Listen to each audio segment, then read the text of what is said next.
दोस्तों, जैसा कि आप जानते हैं कि मैं हर वीडियो के आखिर में आपसे उस वीडियो के बारे में आपकी राय जानने की कोशिश करता हूं और मैं आपसे कई बार पूछता भी हूं कि आपकी इस वीडियो के बारे में क्या राय है और कई बार आप अपने अपने सजेशन या राय भी मुझे बताते हो। जैसा कि आप जानते ही हैं कि मैंने एक वीडियो अपलोड की थी जिसमें मैंने शाहरुख खान के यीशु पर विश्वास के बारे में बताया था और इसके नीचे मैं आप सभी के कमेंट्स पढ़ रहा था कि अचानक मेरे सामने एक मुस्लिम भाई का कमेंट आया जिनका नाम रियाज पठान है, जिसमें उन्होंने लिखा था कि दुनिया का हर मुसलमान जीसस यीशु ईसा मसीह को मानता है और यदि वो उन्हें ना माने तो वो मुसलमान ही नहीं है। लेकिन हम उन्हें ईश्वर का बेटा या ईश्वर नहीं मानते, हम उन्हें पैगंबर मानते हैं, जैसे इब्राहिम, इसहाक, याकूब, यूसुफ, दाऊद, सुलेमान और मूसा को मानते हैं। दोस्तों, जैसा कि इन भाई ने कहा कि यीशु को जो है पैगंबर मानते हैं, जिस तरह अब्राहम, इसहाक, याकूब, यूसुफ, दाऊद, सुलेमान और मूसा को मानते हैं। दोस्तों, ऐसा सिर्फ यही नहीं सोचते बल्कि मेरा मानना है कि हर एक मुस्लिम प्रभु यीशु के बारे में ऐसा सोचता होगा। वह उन्हें परमेश्वर नहीं बल्कि पैगंबर यानी नबी मानते हैं। इनकी ऐसी सोच का एक कारण यह भी हो सकता है कि कुरान में प्रभु यीशु के बारे में बहुत कम लिखा गया है, जबकि बाइबल में सब कुछ साफ और स्पष्ट बताया गया है। लेकिन भाई, मैं आपको बताना चाहूंगा कि आपका यह सोचना बिल्कुल ही गलत है। यीशु पैगंबर नहीं बल्कि खुद जीवित परमेश्वर है, जो कि इंसानी रूप में इस धरती पर हम सभी के उद्धार के लिए आए थे। और एक मसीही होने के नाते मेरा फर्ज बनता है कि मैं आपको सच्चाई बताऊं और जो जानकारी मेरे पास है वो मैं आपको भी बताऊं। मैं आपको बाइबल और कुरान दोनों के हवाले से बताऊंगा। पहली बात मैं आपको बताना चाहूंगा कि बाइबल कुरान से पहले लिखी गई थी और जहां तक मेरा मानना है कि बाइबल का ओल्ड टेस्टामेंट यानी पुराना नियम कुरान में अडॉप्ट किया गया है। और दूसरी बात, सच्चे खुदा ने प्रभु यीशु के बारे में खुद गवाही दी थी कि वह मेरा प्रिय पुत्र है जिससे मैं अति प्रसन्न हूँ। अब आप बताइए कि क्या किसी भी पैगंबर या नबी के बारे में खुदा ने ऐसी बात कही थी?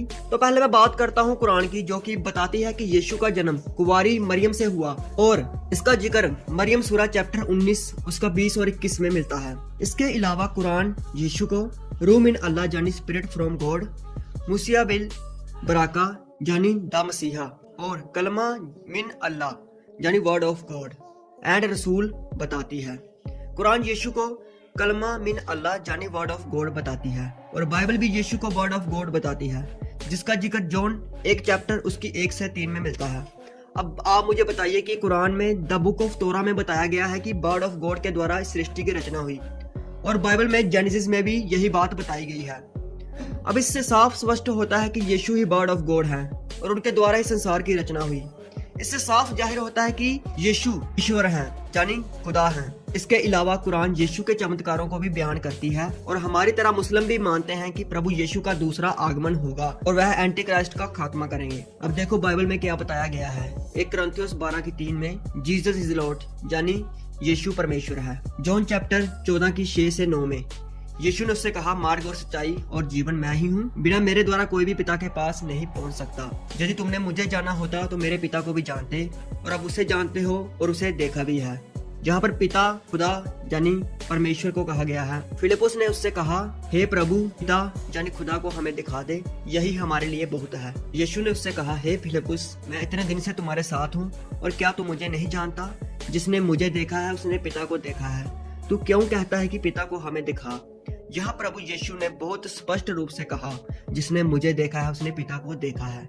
जैसा कि आप लोग देख सकते हैं कि प्रभु यीशु मसीह खुद कह रहे हैं कि जिसने मुझको देख लिया उसने पिता को देख लिया। इससे साफ स्पष्ट होता है कि प्रभु यीशु खुद परमेश्वर है। इसके अलावा उन्होंने कहा, मैं पिता में हूँ और पिता मुझ में है, मैं और पिता एक है, जिसका जिक्र यूहन्ना 10:30 में है। आई थिंक इन सभी बातों से आप समझ गए होंगे कि यीशु ही परमेश्वर का पुत्र यानी खुद परमेश्वर है, जो हमारे लिए मारा गया, गाड़ा गया और तीसरे दिन मुर्दों में से जी उठा। बाइबल में ऐसी और कई जगह बताया गया है कि यीशु ही परमेश्वर है। और मैं वीडियो को लंबा नहीं खींचना चाहता, इसलिए मेरा प्रभु यीशु को परमेश्वर नहीं बल्कि पैगंबर मानने वालों को एक सजेशन है कि एक बार बाइबल को जरूर पढ़ें और इसे किसी रिलीजियस बुक के समझकर नहीं बल्कि स्पिरिचुअल बुक समझकर पढ़ें और साथ ही इसे ग्रहण भी करें। फिर आप देखिए कि किस तरह आपके ऊपर सच्चाई जाहिर होती है। बताने को तो मेरे पास अभी और बहुत कुछ है, लेकिन वीडियो ज्यादा लंबी हो जाएगी, इसलिए इसका नेक्स्ट पार्ट मुझे बनाना चाहिए या नहीं, जो मैं आपके ऊपर छोड़ता हूँ। तो मुझे कमेंट सेक्शन में आप जरूर बताइएगा। दोस्तों, वीडियो अच्छा लगा हो तो हमारे यूट्यूब चैनल को सब्सक्राइब जरूर करें।